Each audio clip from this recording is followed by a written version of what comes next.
Welcome to the Partnernomics Show, where industry thought leaders discuss the hottest topics in partnerships, ecosystems, and innovation. The Partnernomics Show is brought to you by IOLite Solutions, a product incubator specific to Salesforce. Now here's the host of the Partnernomics Show, Mark Brigman.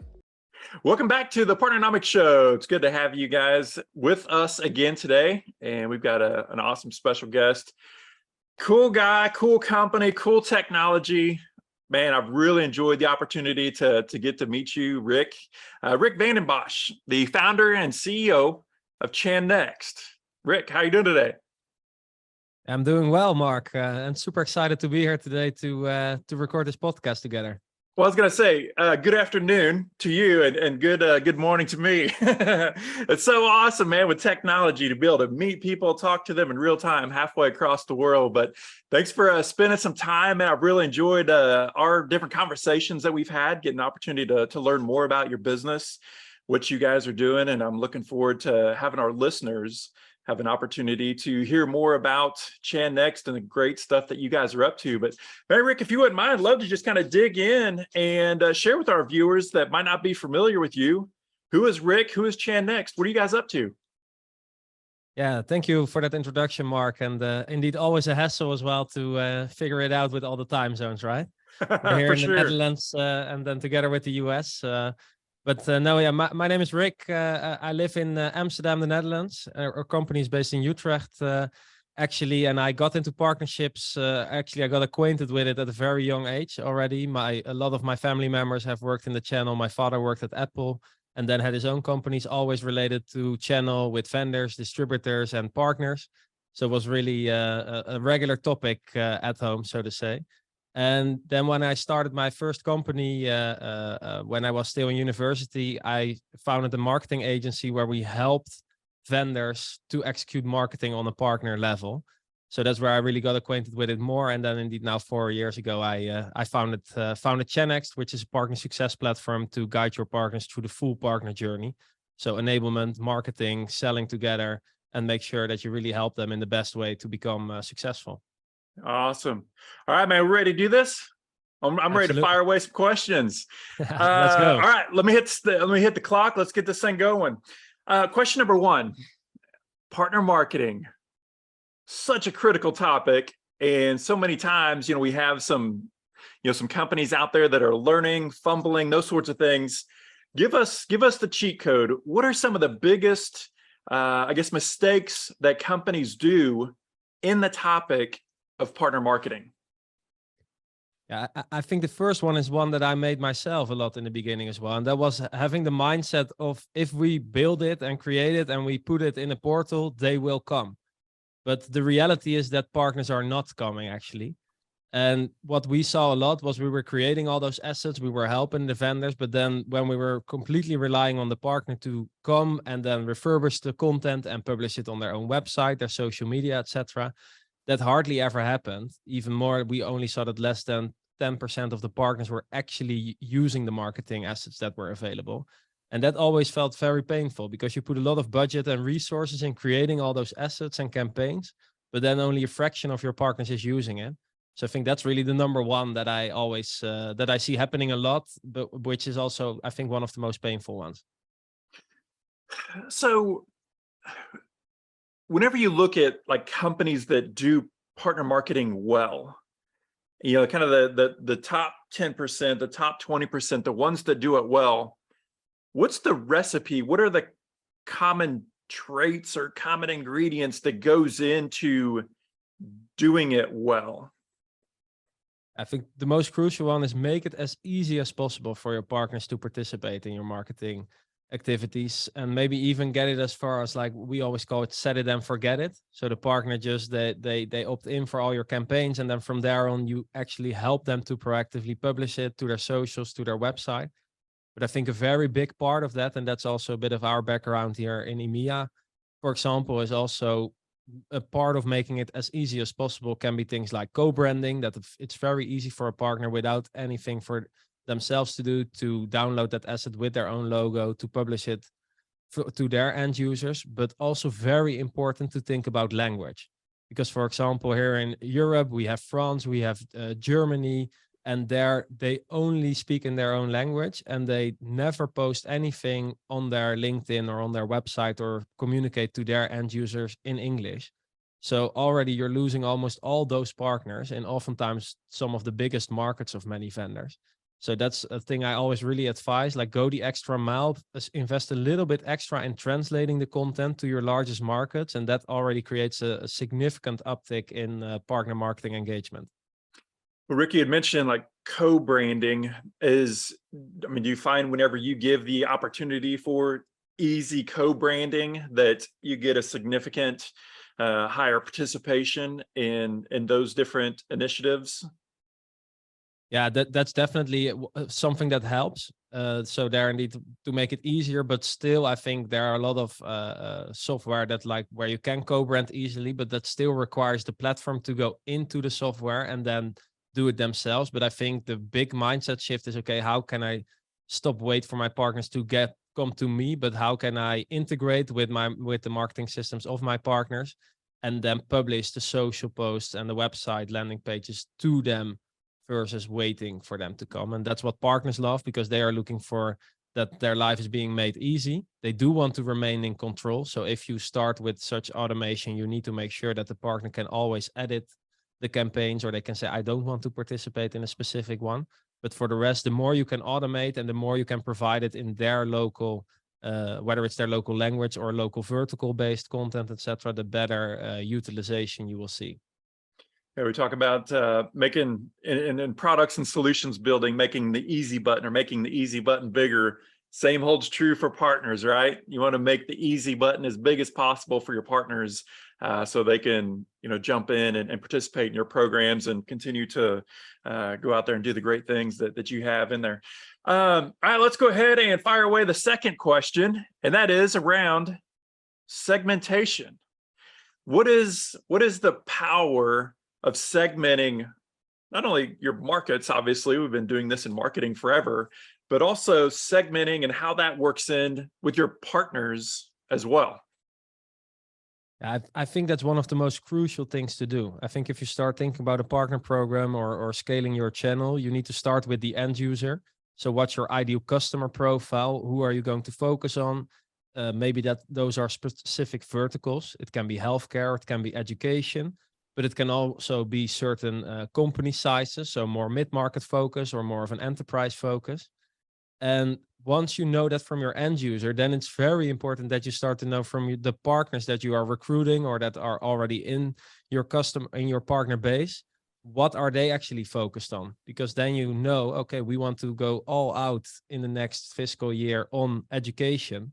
How many partners do I actually have that are focused on education? In what regions? Do I have all the regions where I want to go to market covered, etc.? You can do white space analysis to see where you're still missing it. And I think if you don't have that, then the more partners you get, the harder it really is to find out which partners are focused on what. And then it's a crucial part of going to market with your partners together. I could not agree more. This is such a critical topic. And to kind of dive into the Partnernomics methodology a little bit, we talk about the strategic partnering plans. And what we talk about is building these plans specific to that deep level of segmentation, because it gives you the opportunity to lay out this plan that is as clear as humanly possible. I mean, we know what partnering people do. We know what sales people do when they don't know what to do. Typically nothing. And so being able to drive clarity is so critical. So in our strategic partnering plans, these 12 component plans, we recommend that people go all the way down to these levels of deep segmentation, like you were talking about. Geographically, what does that look like? Company size, what does that look like? Industry, what does that look like? Maybe products or different solutions. Go all the way down to that deep level of segmentation so that your plan is crystal clear. Whenever you're talking about deal terms that you want to put in there, you're talking about partner profiles for recruiting of who you're going to go after. Drive that clarity to bring efficiency to the process. But it's through that deep segmentation and really thinking all the way through, it's going to bring that power. And then from a marketing perspective, whenever it comes over to your lane, now instead of putting out these kind of more vague, I guess, messages, now you can go really deep into handing your partners very customized messages based upon, you know, the initiatives that they're working in. Yeah, that one is crucial indeed, because the first piece is really focused on what's in it for the vendor in terms of segmentation. So indeed making sure you have the right partners, you have the right market coverage so you can achieve your growth goals. But what I love about segmentation is it's even more important maybe to make your partners successful.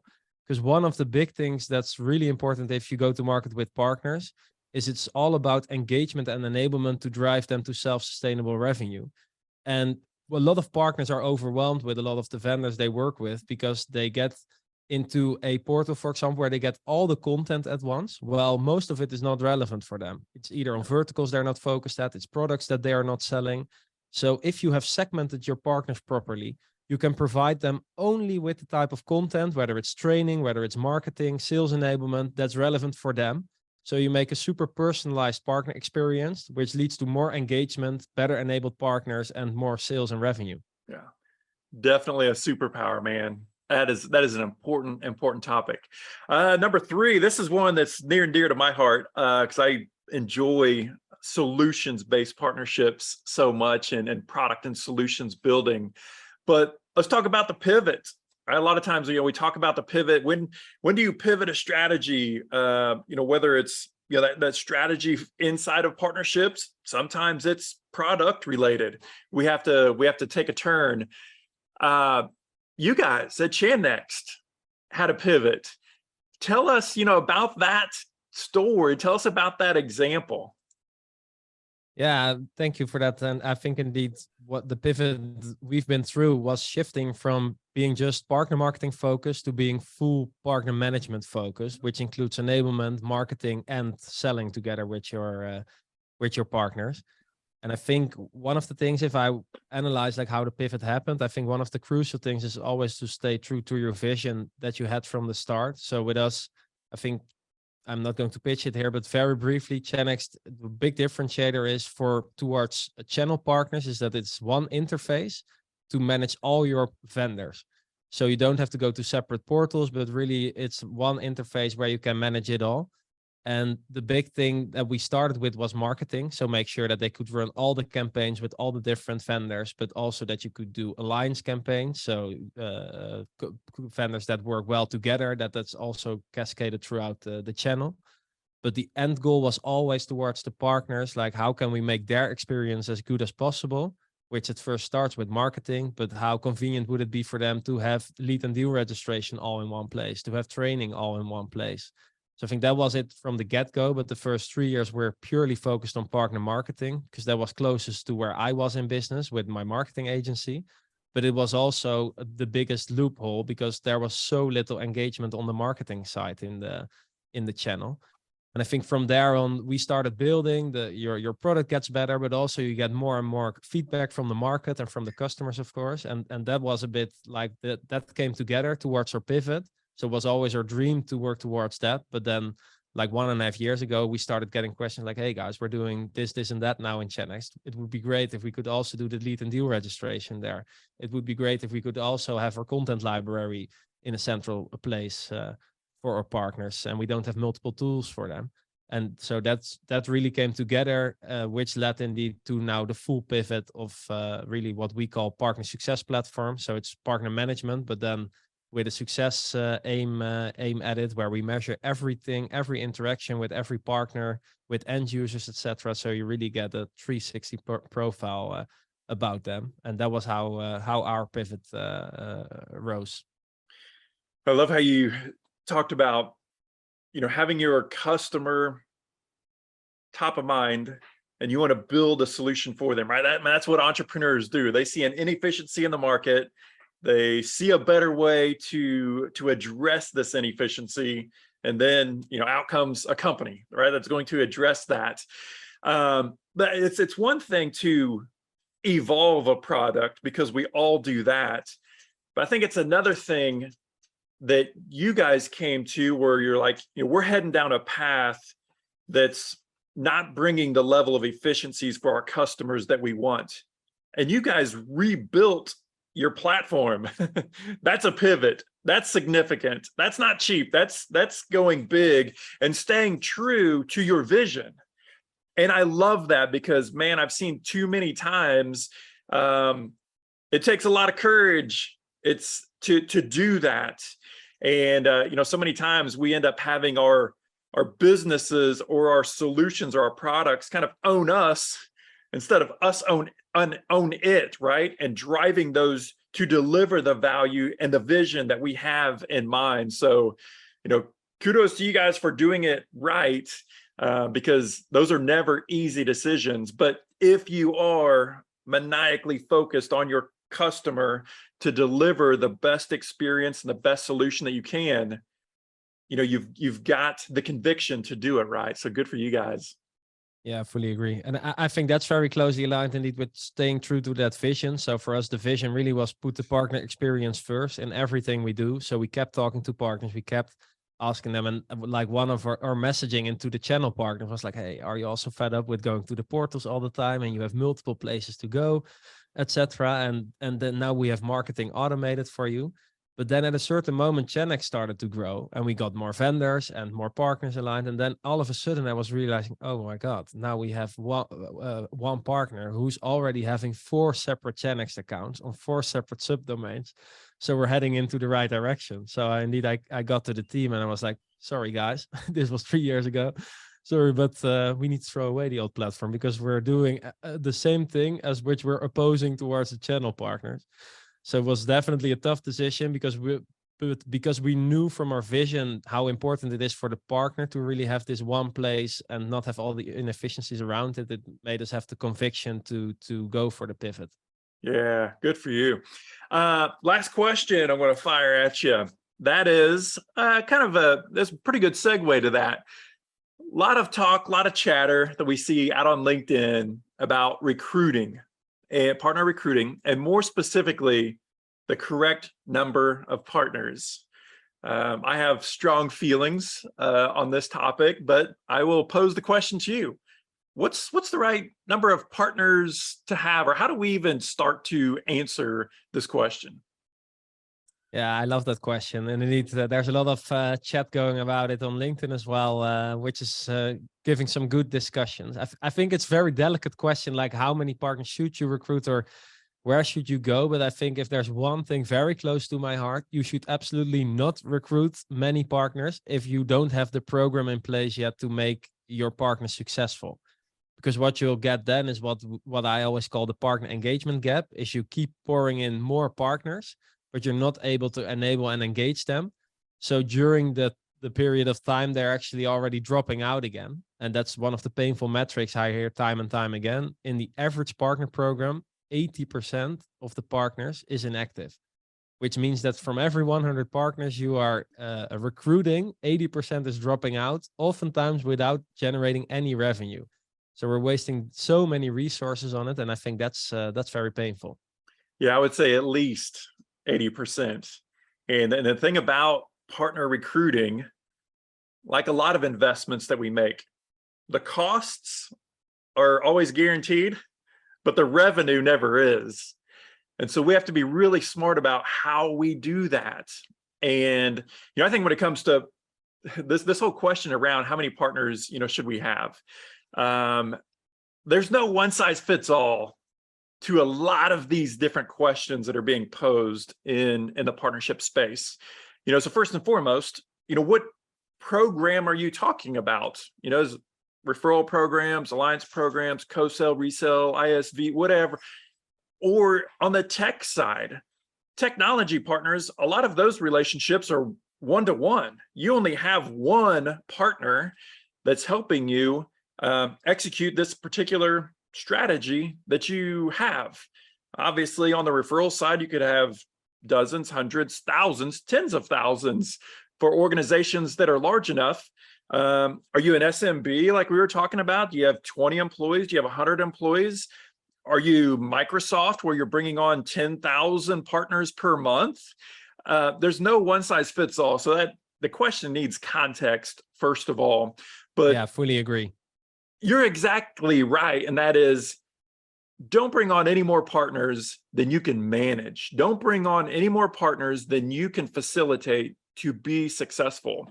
I think, as partnering professionals, we need to bear the burden, bear the onus of making them be successful, or enabling them, right? We talk about enablement, enabling them to be successful. Too many times, I think, whenever we have a partner that fails or doesn't perform or underperforms, it's like, bad partner. Nah, shame on us first, right? You either should not have recruited them in the beginning, or you did not equip them for success, after they signed the contract, or they did the click-through agreement, or whatever the case is. But there is so much efficiency and so much goodness that can come from recruiting better and recruiting right. Yeah, absolutely. And then I think if you have your program set up correctly and you have some resources to manage, it's also super crucial to look at your total addressable market. Because if you recruit too many partners and they do too little business to keep their attention, you'll lose them as well. So I think there again, like we started with the segmentation, that's where that comes in again. Like, what market are you aiming at? For example, if you're going for the UK, how large is that market? What verticals are you focused at? How many target accounts are there? Which partners are already working with them? What do you expect approximately if you want to get to a certain revenue number in 2 or 3 years? How many partners you need for that? Do you have some historic data already on how many partners generate how many deal regs, how many close of them, etc.? And in that way, you can really reverse engineer it a bit. But the first thing you really need to have in place is making sure that the partners you do have are successful. Yeah. So many times, like, let's just sign our partnering agreement and then we'll figure it out. Man, that is a path to disaster. And I see it on a day-to-day basis. So it sounds like we have some good alignment there. Well, Rick, man, it's been great to spend some time with you. Thanks for sharing your insights. Like I said, man, I love what you guys are doing at Channext, and I look forward to seeing you continue to grow the business. Thank you very much, Mark. Looking forward to the next one. Thanks for joining us for this week's episode of the Partnernomics Show. Don't forget to subscribe to get the newest episodes at thepartnernomicsshow.com. Special thanks to our sponsors, Iolite. To learn more about Iolite, visit iolitepro.com. And Partnernomics, the science of partnering. To learn more about the suite of Partnernomics courses, coaching programs, and consulting services, visit partnernomics.com. See you on the next episode.